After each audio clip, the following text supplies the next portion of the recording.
السلام عليكم ورحمة الله وبركاته. ازيكم يا احلى مشاهدين؟ ازيكم يا احلى متابعين؟ ان شاء الله دايما تكونوا بخير، وان شاء الله تكونوا بالصحة متمتعين، وان شاء الله دايما تكونوا في سعادة وهنا وسرور. طبعا عملنا الكيكة الجميلة، كيكة البرتقال اللي لونها جميل وتحفة، وازاي طبعا مرتفعة وهشة وجميلة، وكانت سخنة. رغم انها سخنة بس قلت لازم اقطعها اوريها لمحبيني، اوريها لمتابعيني علشان يشوفوا حجمها ازاي. وطبعا ده كله ببيضة واحدة بس، والله بيضة واحدة بس.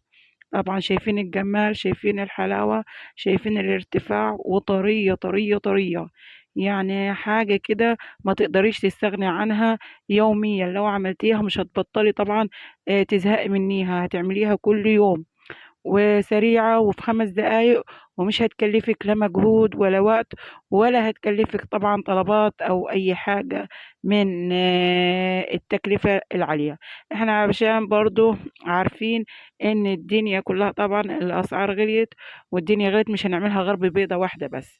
وشايفين كل المكونات بتاعتنا عبارة عن كوبايتين من الدقيق زي ما انتوا شايفين، وطبعا كوباية الا ربع زيت، وكوباية سكر، ونص كوباية من ال- اللي هو ايه عصير البرتقال، ومعانا كيس من التانج زي ما انتوا شايفين، جايبين طبعا ايه نص كوباية من المية وبشرة البرتقال، وطبعا ايه والكيس شيف بتاعنا. ادي كل مكوناتنا، وادي كل تحضيراتنا. طبعا هنبتدي طبعا نشوف. هطلع معلقتين من التانج علشان يعادل كوباية عصير برتقال كاملة. انا مرضتش املي الكوباية كلها عشان لازم اعزز اللون بتاع البرتقال. لقيت البرتقال طبعا بتاعنا مش مديني اللون الصفار طبعا ايه اللي هو ايه مطلوب في الكيكة عشان يبقى كيكة برتقال فاتحة. لو انت مش عايزاه وعايزة تستغنى عنه خلاص مفيش مشاكل، طبعا تعمليه بالبرتقال كده وخلاص، بس انا حبيت اعزز اللون بتاعه مش اكتر من كده. طبعا بتاع الصينية بتاعتي كنت دهناها ورشها طبعا برشة من الدقيق زي ما انتوا شايفين. تدهنيها طبعا ايه سمنة، تدهنيها مكعب زبدة زي ما انت تحبي، او زي المتوفر عنديكي، وطبعا ترشيها بدقيق، وتكون طبعا مسخنة الفرن قبليها. وده كله في شفشق الخلاط، مش هنروح بعيد، ولا هنضرب بمضرب طبعا يدوي، ولا بمضرب كهربائي، ولا بعجان، ولا اي حاجة. الخلاط وبس ودمتم. وهذا عصير البرتقال الصافي الفريش بتاعنا، ما فيهوش اي حاجة. بشرت يعني البرتقال وعصرته على المصفية العادية، وخدت طبعا ايه البشر بتاع البرتقال بتاعنا. ومش هحتاج طبعا فانيليا عشان العصير البرتقال بتاعي مش محتاج اي فانيليا.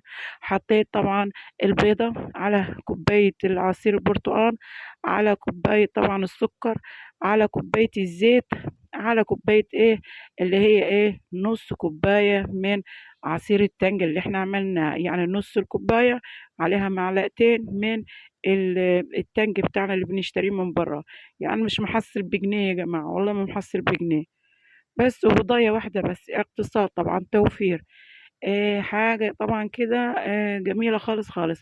هنضرب ده كل المكونات بتاعتنا، هنضربها في شفشق الخلاط. هنضربها كده لمدة كام دقيقة علشان كل السكر يدوب والمكونات كلها تتجانس مع بعض. وبعد ما هنضربها كده ضرب كويس، هكون طبعا حضرت المواد الجافة بتاعتي. أنا حضرتها كلها، معلش يا جماعة. أنا كنت نخلة دقيق قبل طبعا ما أعمل المكونات دي، نخلاه 3 مرات. انتي مخليه بقى يعني زي ما تحبي، كل ما تنخليه مرة أو 2 أو 3 كل ما هيدخلك كمية هواء حلوة في الدقيق، وطبعا هيكون معاكي قوام الكيكة بتاعتك هش ومرتفع. طبعا هنجيب بولة كده حلوة، وهنحط فيها طبعا المواد بتاعتنا كده السائلة. خلاص كده ضربتها كويس. هفضيها طبعا، وهعمل هجيب الدقيق بتاعي وعليه طبعا الشيف كيك، وهحطه طبعا وهقلب كل المواد بتاعتي. مش هنسى طبعا رشة الملح بتاعتي. دي حاجة أساسية وحاجة ضرورية يا جماعة. شايفين ادي طبعا كل المواد بتاعتنا، وكل المكونات السائلة بتاعتي اتضربت كويس خالص. وطبعا بقيت بالقوام اللي انتوا شايفينه ده. صراحة يعني كان لونها تحفة تحفة تحفة.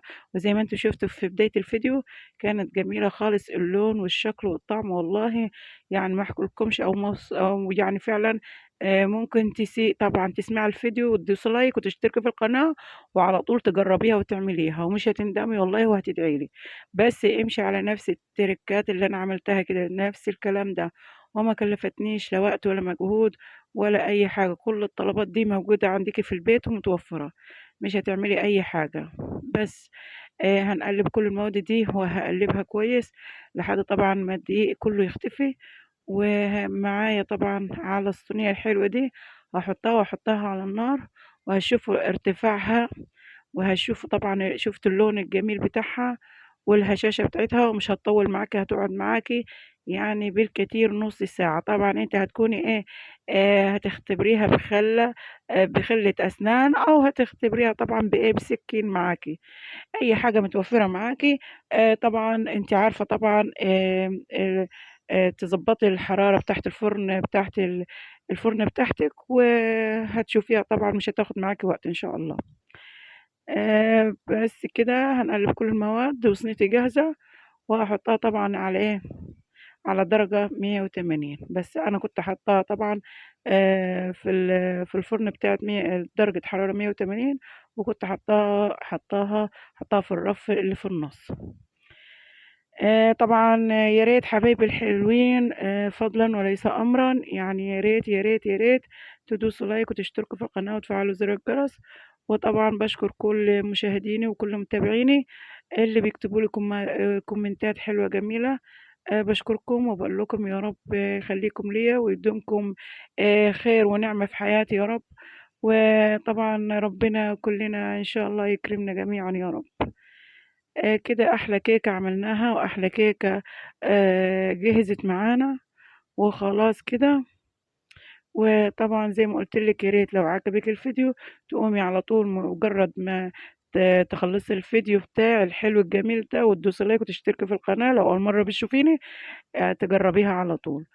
بس كده ادي اللون بتاعها تحفة صراحة، تحفة وجميل. شايفين اللون بتاعها؟ يعني زي ما انتوا شفتوه في بداية الفيديو.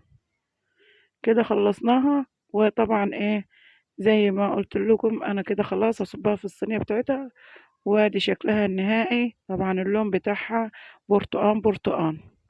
لو انت مش عايزة طبعا يعني تخليها لونها اصفر كده جامد او لون البرتقان، انا قلت لك يعني ممكن تستغني عن اللي هو التانج البودرة اللي هو اللي بنشتريه. بس هو كده اللون ده بيوضح ان الكيكة بتاعتك كيكة برتقان وكيكة جميلة وكيكة حلوة، والشكل بتاعها مغري فعلا يعني وجميلة.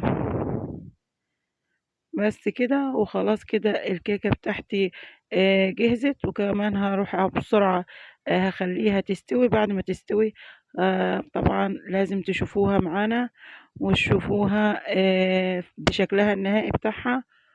وطبعا شكلها كان تحفة وجميل، وياريت تجربوها. كيكة في منتهى الجمال، في منتهى طبعا الشكل والخفة. طبعا شكلها تحفة، طعمها جميل. وادي الكيكة معانا بعد ما طلعت واستوت. طبعا شايفين ارتفاعها والله وهشة وجميلة جدا جدا. يا ريت ما تنسوناش باللايك وتفعيل زر الجرس والاشتراك في القناة. دمتم في رعاية الله وحفظه، والسلام عليكم ورحمة الله.